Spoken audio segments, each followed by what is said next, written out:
ৰূপম দত্ত কোন?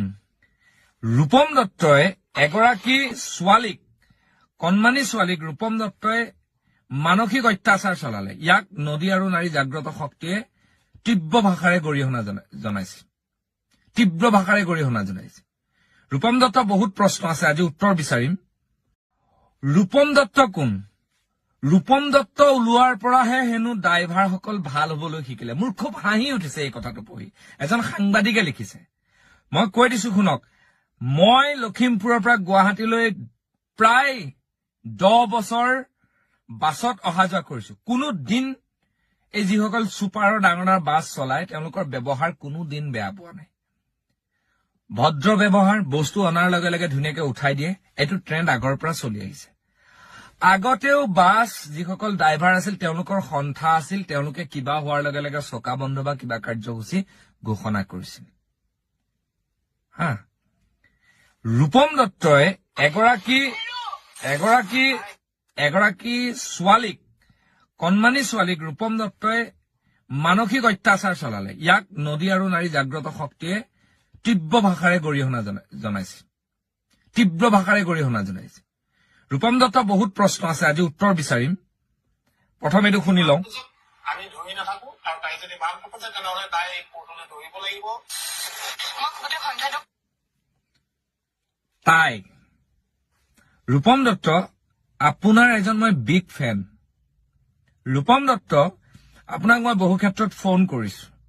আপোনালোকৰ ড্ৰাইভাৰৰ যেতিয়া কিবা অসুবিধা হয়, ISBTত যেতিয়া কিবা জেং হয়, লগে লগে মই ফেচবুকৰ তলত আপোনালোকক কমেণ্ট দিওঁ যে আমি গৈ আছো, যাব লাগিব নেকি? আপোনালোকৰ ড্ৰাইভাৰসকলৰ মাজৰে এজনে ফোন কৰে যে একো নাই, অলৰেডি ছেটেল হৈ গল, যদি আপুনি আহিব বিচাৰে আহিব পাৰে। মই বোলো ঠিক আছে, কিবা দৰকাৰ হলে আমি যাম, আপোনালোকৰ লগত সদায় আছো। প্ৰত্যেক সমাজতে 2-এজন মানুহ বেয়া থাকেই। ৰূপম দত্ত, আপুনি এখন কিতাপ লিখিছে বা বহু কেইখন কিতাপ লিখিছে, তাৰ কাৰণে আপোনাক সদায় শ্ৰদ্ধা কৰো। আপোনাৰ লিখনিৰ তলত আপুনি চাব বহুত আপোনাৰ কমেণ্ট আছে ধুনীয়া ধুনীয়াকে আমি দিয়া।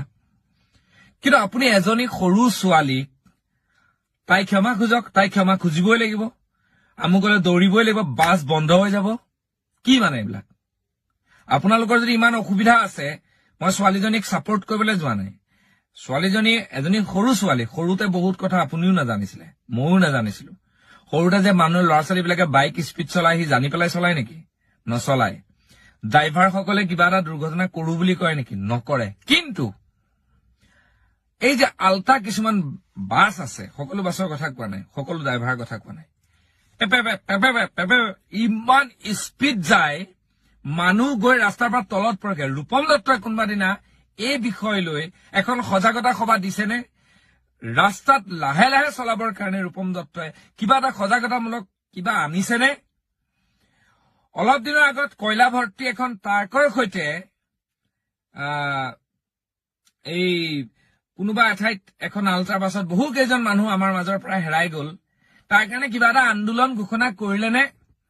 এখন মাৰ্চিডিছে কোনোবা এগৰাকী মানুহক, কোনোবা এজন ড্ৰাইভাৰ নে কাৰোবাক মানে খুন্দিয়াই পেলাই কিবা কৰিলে, তেখেতৰ প্ৰাণাহুতি গল নে কি পাহৰি গৈছো। 2 দিন থানালৈ গল, তাৰপিছত আন্দোলন প্ৰত্যাহাৰ কৰিলে। কিয় ডাঙৰ এগেইনষ্টত আন্দোলন কৰিব নোৱাৰিলে? কিয় বন্ধ কৰি ৰাখিব নোৱাৰিলে? এই সৰু ছোৱালীজনীক চবেই পাই পেলাই হেঁচা মাৰি ধৰিলে।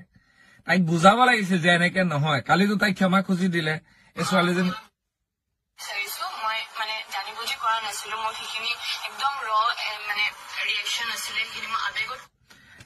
এজনী সৰু ছোৱালী, এজনী সৰু ছোৱালী, একেবাৰে সৰু ছোৱালী। তাই বহুত ডাঙৰ ছোৱালী নহয় ন এজনী। ৰূপম দত্ত ডাঙৰীয়া, কেতিয়াও আপুনি এইবোৰ ইনিচিয়েটিভ ল'ব? আপুনি ভাবি নলব আপোনাৰ লগত ব্যক্তিগতভাৱে মোৰ বেয়া বা আপোনাক মই বেয়া পাই পেলাই আপুনি কৈছো। আপুনি অলপ সুবিধা লয় নেকি বাৰু? মোৰ এনেকুৱা মানে প্ৰশ্ন হৈছে, মোৰ এনেকুৱা অনুমান হৈ আছে যে আপুনি কিছুমান এজন ৰূপম ৰিয়ান দত্তই লিখিছে। এই যে ৰূপম দত্ত সকলো ড্ৰাইভাৰবোৰৰ ওকালতি কৰি থাকে, মই সুধিব বিচাৰিছো, আল্টা ডাঙৰ ডাঙৰ ট্ৰাকবোৰে যেতিয়া মদ খাই মহতিয়াই মাৰি নিয়ে, আপুনি তেতিয়া পোষ্ট নিদিয়ে কিয়? হোৱাই? ড্ৰাইভাৰসকলৰ গাটো কেতিয়াবা ভুল থাকে আৰু বহুত শিক্ষিত ড্ৰাইভাৰো আছে। মই এইটো বস্তু বুজি নাপাওঁ যে ড্ৰাইভাৰ মানে কি অশিক্ষিত হব বুলি কথা আছে নেকি? শিক্ষিত ড্ৰাইভাৰসকল বহুত আছে। প্ৰত্যেক সমাজতে ভকতৰ মাজত পইচা খোৱা ভকত আছে। হে আমি সেইবুলি গোটেই ভকতখিনিক গোটেই ড্ৰাইভাৰৰ লগত এজন ড্ৰাইভাৰৰ কাৰণে গোটেই ড্ৰাইভাৰক সেই সৰু ছোৱালীজনীৰ কাৰণে গোটেই ছোৱালীখিনিক আমি বদনাম কৰিব যাম নেকি হে আপুনি কিবা এটা হোৱাৰ লগে লগে যিটো ষ্টাইলত দি দিয়ে কাইলৈৰ পৰা বাছ নচলে বাছ বন্ধ থাকিব কোৰ্টলৈ দৌৰিব লাগিব ভাবুকি কিয় আপুনি ভাবুকি দিছে মোক এই প্ৰশ্নটোৰ উত্তৰ লাগে আপুনি কি কাৰণে সজাগতা লোৱা নাই আপোনাক মই যথেষ্ট ভাল পাওঁ অলপ দিনৰ আগত কিবা এটা কথা ছুপাৰ এখনত কোনোবা মানুহ এজন মোৰ পৰিয়ালৰ পাচাপ কৰিব লাগতে নৰখাওঁতে আপোনাক মই ফোন কৰিছিলো যে আপুনি ইমান ইনিচিয়েটিভ লৈ আছে ৰূপম দত্ত নথকা আগৰে পৰা বাছ ড্ৰাইভাৰখিনি বেয়া নাছিল কিন্তু আমি ইমান দিন আহিছো কোনোদিন বেয়া ব্যৱহাৰৰ সন্মুখীন হোৱা নাই বস্তু দাঙি দিয়াৰ পৰা বস্তু ঘৰৰ পৰা আনা বস্তু বাছত উঠাই দিয়ালৈকে বাছৰ পৰা নমাই দিয়ালৈকে কৰি আহিছে এতিয়া ৰূপম দত্তই ন' ডাউট তেওঁ এজন শিক্ষিত মানুহ তেওঁ ৰিভলিউচন এটা আনিব চেষ্টা কৰিছে তাকতো আমি ধন্যবাদ জনাইছো কিন্তু কিছুমান আন্দোলন ডাঙৰীয়াই ঘোষণা কৰি বন্ধ কৰি দিয়ে আঁৰত বহুত কথা আছে এই ছোৱালীজনীক ইমান মানসিকভাৱে অত্যাচাৰ কৰি পেলাই আপুনি কি পালে তাৰমানে বহুতে বহুত লিখিছে কিছুমান মানুহৰ এইবিলাক মই নপঢ়ো এইবিলাক চব মানুহৰ কমেণ্ট মই পঢ়িব নিবিচাৰো এইবিলাক মই মানুহৰ মানে আলতা নহয় যদি এখন মাৰ্চিডিছে খুনা মাৰিলে যুৱতীগৰাকী ধৰা ক'ত সাহস পালে ৰাজদীপ ফুকনে লিখিছে বাছখনৰ ভুল আছে হয় কিন্তু আইনখন আছে আইন কিন্তু ড্ৰাইভাৰ হল বুলি চিধাই বুকুত ধৰে কোনে কলে